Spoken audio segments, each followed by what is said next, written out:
फुर्सद छैन पर्छ टाढो अभागी यो पुरपुरोमा सधैँ छ टाढो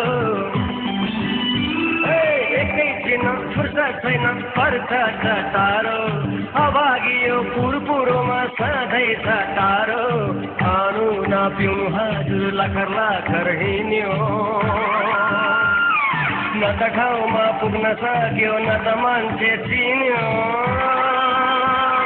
काम बल्ला भन्दा भन्दै मरिसक्यो आशै जे गरे नि सुख छैन मेरी बासै मेरी बासै मेरी बासै मेरी बासै मेरी बासै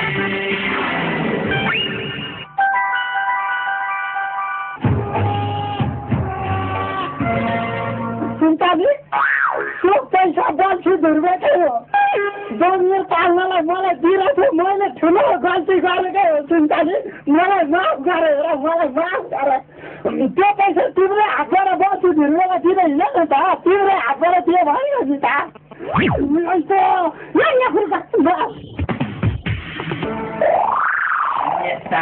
बाह्रलाई खोले पनि खाउनु दिनु हेर बल्छी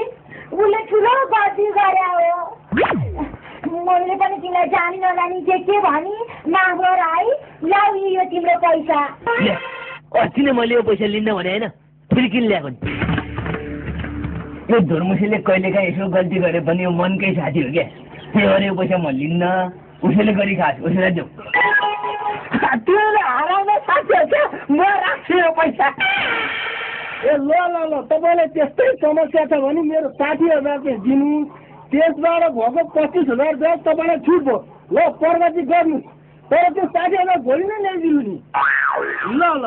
ल भाइ ब्याज पर्छ ज्यू होइन के अचम्म हो यो बाँचिरहनु पर्छ आँखा सधैँ भयो भने अनेक देख्न पाइन्छ भन्थ्यो हो रहेछ 25,000 मिना छुट ए बाबा मान्छे भएर जन्मेपछि कहिलेकाहीँ परोपकारको काम गर्नु परेन बाबा हो रहेछ झिगाको समेत बोसो निकाल्ने मान्छेले 25,000 छोड दिया माने मैले त ल धेरै हेपेर नबोल्नु हो बान्द्रे यसो परोपकारीको काम पनि त गर्नु पर्यो नि मरिलानु के छ र भोलि मरेपछि बिचरा मर्यो भन्ने पनि त कोही हुनु पर्यो नि त्यो त हो हुने खानेले चाहिँ दिएकै राम्रो ए लुगा होइन त हो यति मात्रै हो त के लुगा धुन हिँड के हो पँधेर लुगा धुन गएदेखि पछि लाएर पँधेर भेटेर गफ चुटेर बसौँला भन्ठाने जस्तो क्या हो यसको कुरा केही नपत्या है छोरी यो त फटा हो नि भयो कसैका छोरीको पछि लाग्नु पनि परेको छैन यो दुनियाँका छोरीहरू पछि लागेर आफैलाई हैरान भइरहेछ कहाँ जान लाग्यो मेरो सोधा नि गरिब माग्नेहरूलाई यस्तो जाडो छ जाडो महिनामा न्यानो होस् भनेर लुगा बाँध्दैन क्या सबै जडो लुगा हो ए साथी सम्झनी हजुर यसले पनि एउटा लुगा दियो न यो पनि माग्नेकै सालो हो क्या अरे यो पैसा बल्छी धुर्बेले तिमीलाई त्यत्तिकै चाहिँ दिया होइन है त्यहाँ पक्कै पनि केही न केही रहस्य चाहिँ छ रहस्य केही छैन क्या सुन्ताजी त्यहाँ बेकारी भाइ धुर्मुर केही न केही इनामदार भनेर दिएको क्या उसले मलाई साथी भाइले दिँदैन नि त तिमी जस्तो नपाङ्गोले इनाम त गरे गरै हो बरु सबभन्दा राम्रो छ नि धुर्मु यो पैसा लिएर ब्याङ्क राख्नु अनि ब्याङ्कको ब्याजले घर खर्च चलाउन पुग्छ कि अब हेर त बिहा गरे 4 वर्ष भइसक्यो यसो बच्चा जन्माउने प्लान पनि त गर्नु पर्यो नि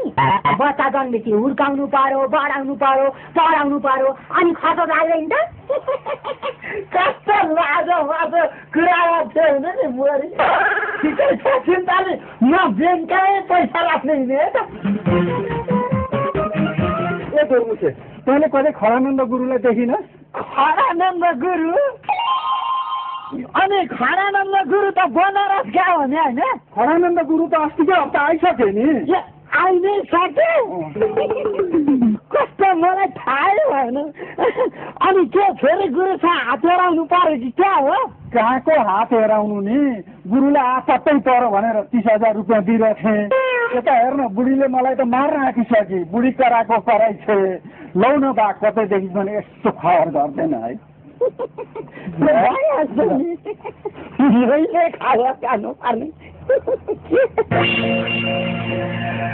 त्यो धुर्मुसेलाई 60,000 दाम दिएदेखि त म कहाँ हिँडिरहेको छु के खाइरहेको छु आफैलाई पत्तो बोल्न छैन हौ मलाई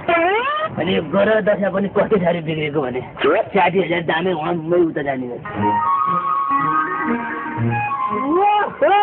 मेरो अन्नदाता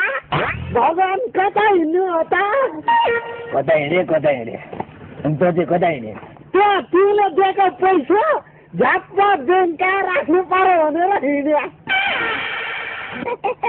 अझै छ भने बेलुकाले एक मुष्ट रकम लिएर गएर ब्याङ्कमा राख्यो भने आफ्नै साथीलाई अलिबढी ब्याज आउँछ क्यारे ल हेर यो मुसा बुद्धि कस्तो अब यताबाट यता जानु खोज्यो होला हेरे यहीँबाट यसो घुमेर गए अब भइहाल्थ्यो नि यत्रो काटेर जानुपर्छ म त उसले पनि फास्ट राख्दैन होला नि चामल चलाउनु पऱ्यो टाल्नु त पऱ्यो नि यसलाई नमस्कार दिदी नमस्ते नमस्ते सन्चै छ सन्चै त हो तर तिम्रो टर्रो बोली सुनेर त बिरामी हुन्छ जस्तो लाग्छ अनि भिनाजु खोइ त भिनाजु यहाँ छन् भनेर थैलीमा देखाउँदा थैलीभित्र छैनन् क्यारे भने केही टेर्दैनन् तर छिमेकीतिर गएर गाउँतिर डुलेर घिराउला बिउरेर आऊ भनेर पठाएको यतिसम्म आएका होइनन् घिराउलाकै लगाएर अझेर मर्या हुन् कि ए भिनाजु कहाँ गएर झिराउला बिउलेर अनि त्यो चाहिँ कता गएर म त्यो ब्याज प्रसादकोमा गएको थिएँ अब त परोपकार गर्नुपर्छ अरे त्यो ब्याज प्रसादले 25,000 पैसा त मान्छेले मिना नै गर्छ अझ त्यो छोरी चाहिँ त्यो गरिबहरूलाई लुगा बाँड्न भनेर जान आँटेको थियो यति लुगा पोको पारेर हुनेले परोपकार गर्छन् नि अब परोपकार गर्नेलाई चाहिँ प्रशस्त सम्पत्ति हुनु पर्यो प्रशस्त सम्पत्ति हुनेलाई चाहिँ नि दायाँ बायाँ केही गरेर दुनियाँ अर्कालाई मर्काउनु पर्यो अब अर्कालाई मर्काएर पैसा कमाएर त्यसपछि परोपकार गरेर के धर्म काट्यो नै छाड्यो आइया कुकुरलाई के चाहिँ भन्ने यसरी बोलाउँछ खै त एउटा भेटिँदैन तिमीले बाटोमा कतै कुकुर भेटेनौ कुकुरलाई यसो खानेकुरा दिन पाए धर्म लाग्छ कि भने कुकुर खोज्दै हिँडेको एउटा भेटिँदैन किन कुकुरलाई खुवाएर झारमा कमाउनु त नि धर्म हुँदैन त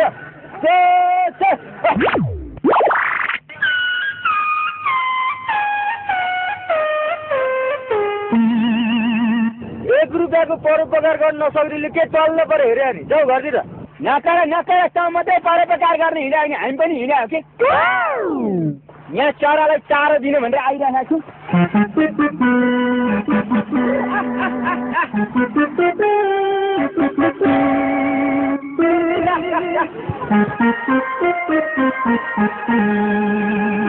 कसले खानिदिन्छन् घाँस कुखुरालाई सबैले दिन्छन्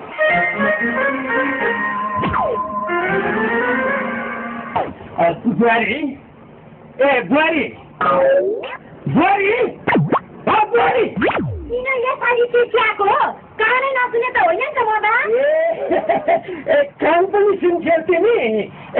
2 मुठी तातो चिया पठाउनु त बा हुन्छ तिनीहरूका लोनी स्वास्नीलाई बोलाउनु पर्यो कि मरनदेखिको गोल निकालेर बोलाउनु पर्छ कुन्ने नापात भएर भुक लुक्कै हुन्छु म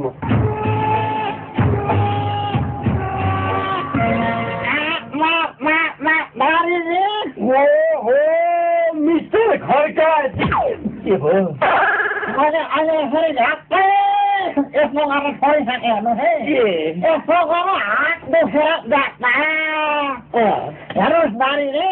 तपाईँले म भनेको छ 13 दिने जानुभयो भन्नु 13 दिने जानुभयो तर फरक मात्रै फरक हेर्नुहोस् मैले आयो जिउ फेरि सपना यसो उनी हो जिउ फेरि सपना हो दिउँसो सपना देखेँ बोलेर 42 मिनट जाँदाखेरि जिउ फेरि कस्तो सपना देख्नु सुनाउनु नि त फेरि सुन्नलाई पैसा चाहिने होला यो रातै देखेको सपनाको नि पैसा लाग्छ जिउ सपना पैसा लाग्दैन पैसा लाग्दैन सुनाउनु त सुनाउनु म अहिले शिकार